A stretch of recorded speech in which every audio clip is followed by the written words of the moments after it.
Nick Ferrari at breakfast on LBC. Call 0345 6060 973. Let's pick up on that conversation about the Love Island style. Look, I'm not going to pretend I don't watch the show. She's obviously very big. She has millions of people following her on social media, 6 million Instagram, 1.5 million YouTube. But she's under fire. Effectively saying we all have the same 24 hours and we could all become millionaires. Is it Elena or Eleanor in Tower Hamlets? Good morning to you. Eleanor, thank you Eleanor, so much for thanks having for me. coming. Thank you. No worries. Thank you so much for having me on your show Not at all. this morning. Yeah. Obviously, I do partly agree with Molly May's comment, and obviously that comment is going to resonate with a number of people who have sort of reached their goals and heights of their ambition despite their socio-economic background. That being said, having worked in deprived communities in education now for a while, the amount of mental health and social difficulties that our children from low-income families face day on day, it takes a huge amount of resources from my colleagues in the local authority, in health services, in schools, in the police, to support these families and to support these children to overcome those needs to be able to access their education. Ultimately, if you come into school and you haven't had breakfast, you're going to struggle to access your curriculum. So I'm not saying that that these children can't overcome it, and I'm not. And as I said, there are absolutely moments and opportunities for them where they can, but it does take a huge amount of support, especially for our very low income families, to be able to access their goals and actually realise their ambition. What is it then, lastly, that you find most offensive or upsetting or out of touch in what the comments this young woman has made, and Eleanor? I just think it's a disregard or perhaps a lack of understanding for the livelihoods of so many of our families outside of her own circumstances. She does say, I understand we all have different backgrounds, we're all raised in different ways and have different financial situations. She does say that, of course. She does. I do think that's quite an easy comment to say, Nick. I don't know if you'd agree. I think that's quite an easy comment to say, but not necessarily fully understand or have fully experienced yourself. I mean, I can say that because I work with children in that environment. I, however, was fortunate enough to have not come from a low-income family, so I have had the opportunities that many of these children haven't. I hear what you say, Eleanor. Thanks for getting us started. Have a good day and indeed a good weekend. More calls coming in on that. We will return to it, but we do have... So I promise you will have your chance. We all have the same 24 hours, or is this... by the way, this young woman left school at 16 and went to a fashion college, so it's not as if... And she comes from normal stock, as it were. It's not as if her mother or father owns half of Herefordshire, or she came out of Oxbridge.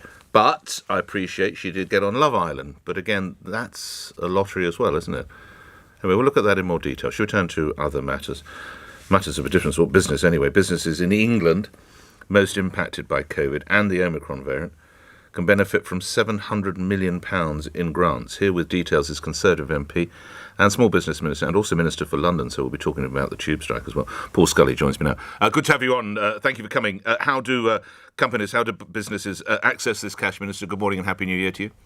Good morning, Happy New Year to you, Nick. Yeah, what we're asking for businesses that have been hardest pressed, the people in hospitality, retail, leisure, to approach their local authorities in the same way that they have for their previous grants, which is making sure that people are aware that £700 million is available for them in their time of need. We know that they were really hard pressed over Christmas with people cancelling events and these kind of things.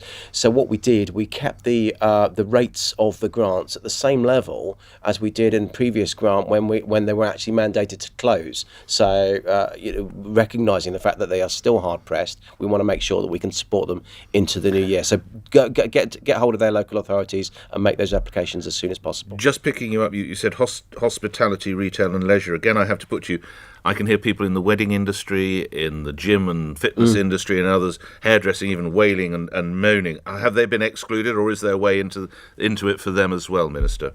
Sorry, it's actually a hospitality, leisure and accommodation. Accommodation, okay. Yeah, so that was my fault. Forgive No, me. don't worry. But So the leisure, so they have been But excluded. look, there are businesses that have clearly been able to trade. It's what we've done is the people who have had a particular chilling effect in the lead Why up to leave Christmas travel because behind? Minister, why leave travel behind? Why leave the wedding industry behind? Why leave the leisure industry, the fitness industry, the gym? What you tend why to leave find, them behind, Minister? what you tend to find, it's a difficult balance, Nick. But what you tend to find with things like the wedding industry, for example, that tends to be people that are booking sort of weeks and months ahead of themselves. And what we found over Christmas, speaking to people in hospitality and leisure in particular, that there was a particular chilling effect in the weeks leading up to Christmas because people were cancelling various Christmas parties and these kind of things. And hospitality make a lot of their percentage of their profits in December. Which gets them through the quieter months of January and February. So it's a recognition of that effect on their businesses that means that we're stepping up. Yeah, but if you look at the gym grants. business, everybody goes into the gym in January, don't they? If they've overindulged through the holiday period, they want to get the pounds off. Again, they've missed out again, lastly, on this, Minister. Well, hopefully, as I say, in terms of gyms, that they can pick it up in January, whereas hospitality tends to be quiet in January and February, and that's why, as I say, it was in recognition of those particular trends, trading trends, that we stepped up to offer the same level of grants as those businesses did when they were fully closed, where they were mandated to close in previous months. Can we talk about many of the business people who hopefully will avail themselves of these funds will find a lot of pressure, though, on their purses and their wallets as the energy bills come in and national insurance. There is a sense that those people are being left behind, not least when those energy bills hit in in about 2 or 3 months' time. Minister. Yeah, I mean, so we are working with our priority. As Kwasi Kwarteng, my boss, the Secretary of State for Business, has always talked about the fact that domestic customers are absolutely top of the priority when it comes to tackling the cost of energy. But also, small businesses in particular are affected by this. So we need to make sure that we are working with them, with energy companies, to address the real costs, the real pressures on that global spike in energy prices at the moment. All right. Wearing your Minister of London hat, a couple of questions on that. First one, is it fair to say Omicron appears to be easing in London, as fortunately no hospitals in the city have needed to declare what's called a critical incident, Minister?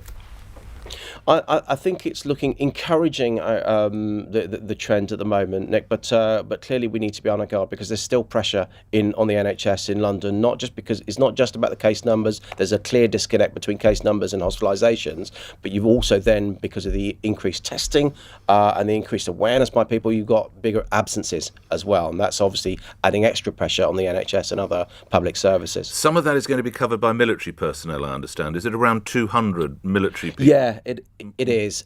So it's a mixture of medics and porterage and these kind of things. So it's extra bodies within hospitals to be able to ease that pressure to make sure that we can step up our hospitals. Where will they be deployed? Do we know?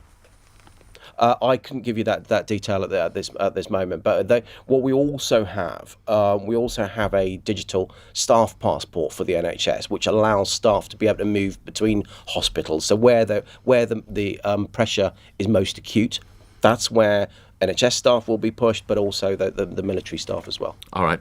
And lastly, you'll be aware the RMT are to step up strike action because of staffing rotas they say are being imposed and wreck the life balance of drivers, which requires drivers to be rostered 4 night shifts per annum. Should the London Mayor, Sadiq Khan, ditch plans to reinstate the night tube? What do you say about this strike that's causing, obviously, considerable hardship and disruption to many of my listeners and many people as the Minister of London? Yeah.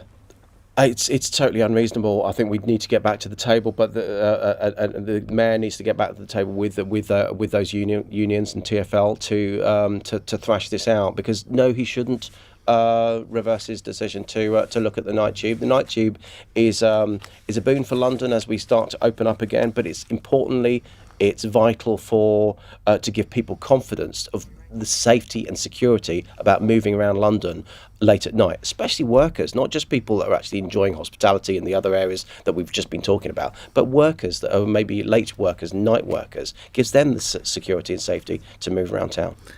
If you recall, one of the major planks of then the challenger, Sadiq Khan, when he took over the mayoralty from then Boris Johnson, was a number of strike days that were lost on the London Underground.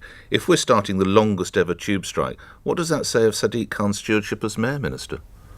Well, I think my comments on the mayor's stewardship have been long since trailed in various things.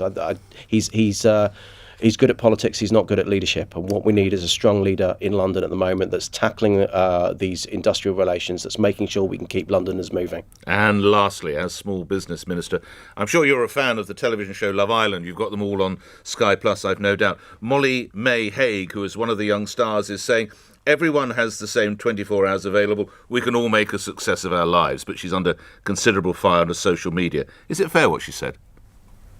I think it is, but I think you've got to define success, because some of the comments that I was hearing in the lead up to my piece on this was about money, but success doesn't necessarily equal money. It can be furthering your job, whether it's in public service or whatever. And I think an aspirational approach to life is no bad thing. What we've got to make sure, though, is that opportunity is equally distributed around the country, and that's why the levelling up agenda that we often talk about in government is so important, to make sure that those 24 hours can be matched by the opportunities by education and business across the country. Grateful for your time. Thanks very much indeed, Paul Scully, Conservative MP and Small Business and London Minister, appearing here on LBC, where 2 after 8 news is next.